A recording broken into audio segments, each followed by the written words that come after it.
Saudi ರಾಜಕುಮಾರಿಯಿಂದ Hindu ಧರ್ಮದ ಅಧ್ಯಯನ. Arab ಜಗತ್ತಿನಲ್ಲಿ ಹೊಸ ಕ್ರಾಂತಿ.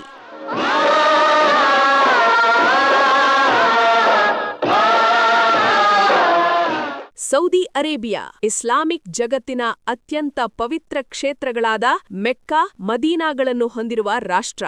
ಇಂಥ ಸೌದಿ ಅರೇಬಿಯಾದಲ್ಲಿ ಇಂದು ದೊಡ್ಡ ಬದಲಾವಣೆಯ ಗಾಳಿ ಬೀಸುತ್ತಿದೆ. ಕೇವಲ ತೈಲ ಸಂಪತ್ತಿನಿಂದಷ್ಟೇ ಅಲ್ಲ, ಆಧುನಿಕ ವಿಚಾರಧಾರೆಗಳ ಮೂಲಕವೂ ಸೌದಿ ಜಗತ್ತಿನ ಗಮನ ಸೆಳೆಯುತ್ತಿದೆ. ಇದರ ನಡುವೆ ಸೌದಿ ರಾಜಮನೆತನದ ರಾಜಕುಮಾರಿಯೊಬ್ಬರು ಹಿಂದೂ ಧರ್ಮದ ಬಗ್ಗೆ ಹೊಂದಿರುವ ಒಲವು ಮತ್ತು ಅವರು ಮಾಡುತ್ತಿರುವ ಅಧ್ಯಯನ ಈಗ ಜಾಗತಿಕ ಮಟ್ಟದಲ್ಲಿ ಚರ್ಚೆಗೆ ಕಾರಣವಾಗಿದೆ. ಅವರ ಹೆಸರೇ ಅಮೀರಾ ಅಲ್ ತವೀಲ್.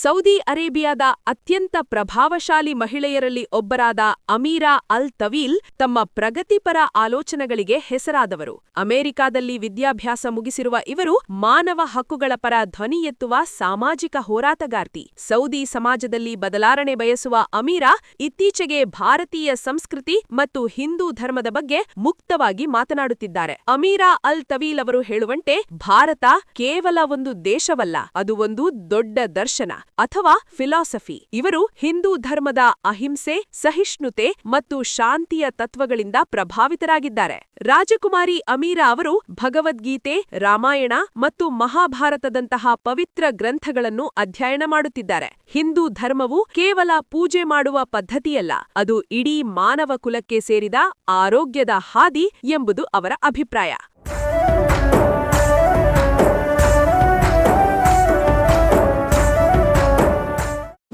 ಕರ್ಮ ಸಿದ್ಧಾಂತ ಮತ್ತು ಯೋಗ. ಹಿಂದೂ ಧರ್ಮದ ಕರ್ಮ ಸಿದ್ಧಾಂತ ಇವರಿಗೆ ಬಹಳ ಇಷ್ಟವಾಗಿದೆ. ಅಷ್ಟೇ ಅಲ್ಲದೆ ಯೋಗವು ಯಾವುದೇ ಒಂದು ಧರ್ಮಕ್ಕೆ ಸೀಮಿತವಲ್ಲ, ಅದು ಇಡೀ ಮಾನವ ಕುಲಕ್ಕೆ ಸೇರಿದ ಆರೋಗ್ಯದ ಹಾದಿ ಎಂದು ಅವರು ಬಣ್ಣಿಸಿದ್ದಾರೆ. ಆದರೆ ಇಲ್ಲಿ ಗಮನಿಸಬೇಕಾದ ಒಂದು ಮುಖ್ಯ ವಿಷಯವಿದೆ. ಅನೇಕರು ಅಮೀರಾ ಅವರು ಹಿಂದೂ ಧರ್ಮಕ್ಕೆ ಮತಾಂತರವಾಗಿದ್ದಾರೆ ಎಂದು ಸಾಮಾಜಿಕ ಜಾಲತಾಣಗಳಲ್ಲಿ ಸುದ್ದಿಯನ್ನು ಹಬ್ಬಿಸುತ್ತಿದ್ದಾರೆ. ಆದರೆ ಸತ್ಯವೆಂದರೆ ಅವರು ಹಿಂದೂ ಧರ್ಮವನ್ನು ಪ್ರೀತಿಸುತ್ತಾರೆ ಮತ್ತು ಅಧ್ಯಯನ ಮಾಡುತ್ತಿದ್ದಾರೆ ಹೊರತು ಮತಾಂತರವಾಗಿಲ್ಲ. ಇವರಷ್ಟೇ ಅಲ್ಲ, ಸೌದಿ ಅರೇಬಿಯಾದ ಮತ್ತೊಬ್ಬ ರಾಜಕುಮಾರಿ ಮಶೇಲ್ ಬಿಂತಿ ಫೈಸಲ್ ಅಲ್ ಸೌದ್ ಅವರು ಯೋಗವನ್ನು ಸೌದಿ ಅರೇಬಿಯಾದಲ್ಲಿ ಜನಪ್ರಿಯಗೊಳಿಸುತ್ತಿದ್ದಾರೆ. ಇವರು ಏಷ್ಯನ್ ಯೋಗ ಕ್ರೀಡಾ ಫೆಡರೇಷನ್ನ ಬೋರ್ಡ್ ಸದಸ್ಯರಾಗುವ ಮೂಲಕ ಹೊಸ ಇತಿಹಾಸ ಸೃಷ್ಟಿಸಿದ್ದಾರೆ.